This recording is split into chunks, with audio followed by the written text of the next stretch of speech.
Good morning, friends. Today is Thursday. Happy Thursday. Hope you're all doing well. Let's get started with our 5 deep breaths. Breathe in, breathe out. Breathe in, breathe out. Breathe in, breathe out. Breathe in,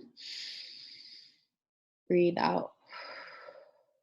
Last one. Breathe in, breathe out. Okay, friends, let's pick a song for us to sing.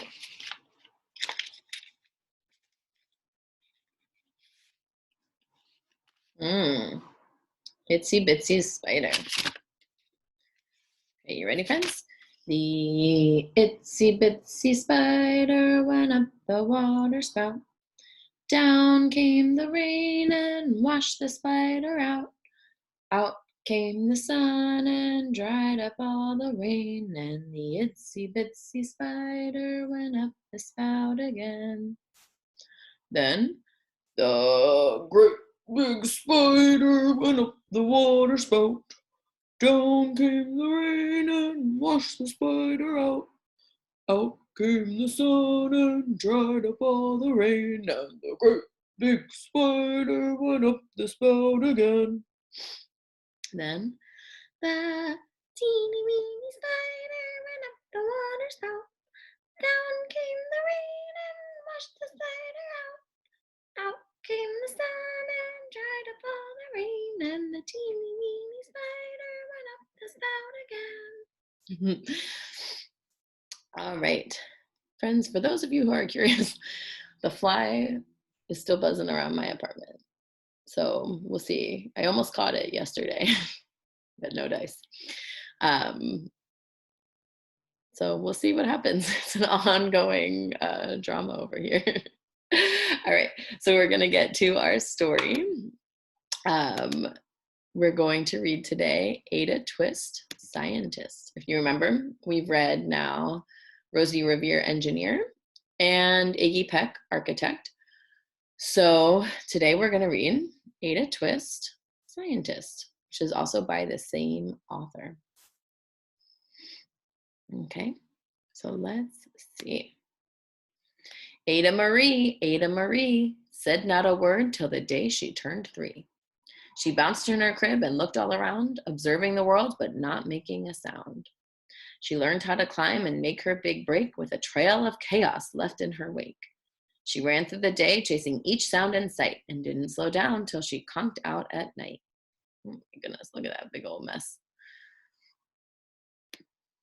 Her parents were frazzled, but tried not to freak as Ada grew bigger and still did not speak. Clearly, young Ada with lots in her head would have something to say when it ought to be said. That's just what happened when Ada turned 3. She tore through the house on a fact-finding spree, climbed up the clock just as high as she could. Her parents yelled, "Stop!" as all good parents would. Ada's chin quivered. Means like it went like this. But she did not cry. She took a deep breath and she simply asked, "Why? Why does it tick and why does it talk? Why don't we call it a granddaughter clock? Why are there pointy things stuck to a rose? Why are there hairs up inside your nose?" She started with why and then what, how, and when. By bedtime, she came back to why once again. She drifted to sleep as her dazed parents smiled at the curious thoughts of their curious child, who wanted to know what the world was about. They kissed her and whispered, "You'll figure it out." See here it says when, how, what, why. She's asking so many questions.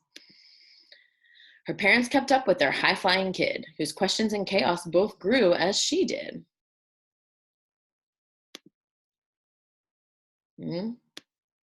Even Miss Greer found her hands were quite full when young Ada's chaos wreaked havoc at school. But this much was clear about Miss Ada Twist. She had all the traits of a great scientist. Let's see, we know some of these kids, right? Right here, we see Rosie Revere. I think that one maybe is Iggy Peck. They're all in the same class. Ada was busy that first day of spring, testing the sounds that make mockingbirds sing, when such a horrible stench whacked her right in the nose, a pungent aroma that curled up her toes.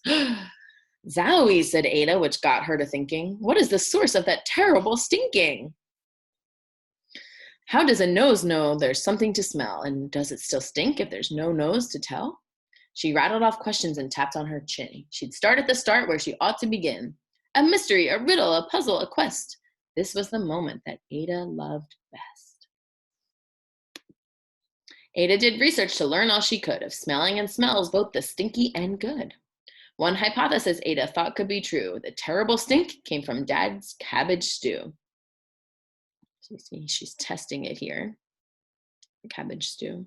She tested and tested, but soon Ada knew it was time to come up with hypothesis 2. Do you guys know what a hypothesis is?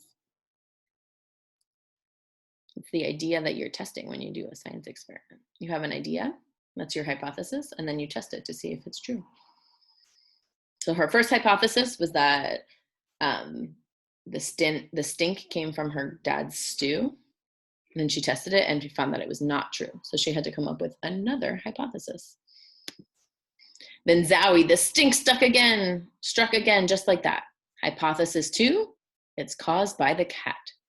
The cat couldn't make such a stink on its own. It needed perfume and some fancy cologne. So young Ada tested. The test was a flop. She started again, but her parents yelled, stop! So her second hypothesis was that it was the cat. She tested and it was not true. She's gonna put, look, the cat into the washing machine. Ada Marie, to the thinking chair now by the time we count 3. Enough, said her mother. That's it, said her dad. Her parents were frustrated, frazzled, and mad. Why? Ada questioned. Her mother said, no. What? Ada queried. Her father said, go. You've ruined our supper. You've made the cat stink. Enough with your questions. Now sit there and think. She looked at her parents. Her heart turned to goo. Poor Ada Twist didn't know what to do. She sat all alone by herself in the hall, and Ada, once more, could say nothing at all. And so Ada sat, and she sat, and she sat. And she thought about science and Stu and the cat, and how her experiments made such a big mess. Does it have to be so? Is that part of success?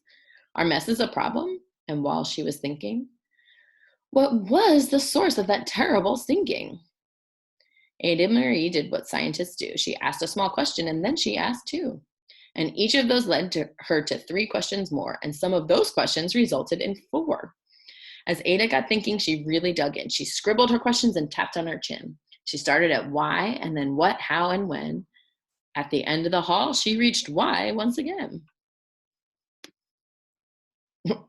Uh-oh. Her parents calmed down and they came back to talk. They looked at the hallway and just had to gawk. That means like they were just staring. Oh my goodness. No patch of bare paint could be seen on the wall. The thinking chair now was the great thinking hall. They watched their young daughter and sighed as they did. What would they do with this curious kid who wanted to know what the world was about? They smiled and whispered, we'll figure it out. And that's what they did, because that's what you do when your kid has a passion and heart that is true. They remade their world, and now they're all in the act of helping young Ada sort fiction from fact. She asked lots of questions. How could she resist? It's all in the heart of a young scientist.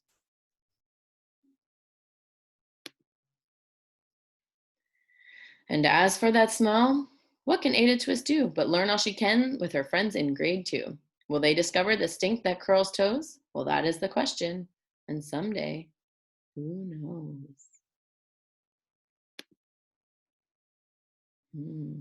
I remember when we read this at school, some of my friends had an idea about what the stink was. What do you think made that terrible smell? Do you think it's one of these things in these containers that she's testing? Or do you think it's something else? It's a good question to think about. The end. All right, friends. Thanks for reading with me. I love you. I miss you. And I'll see you next time. Bye.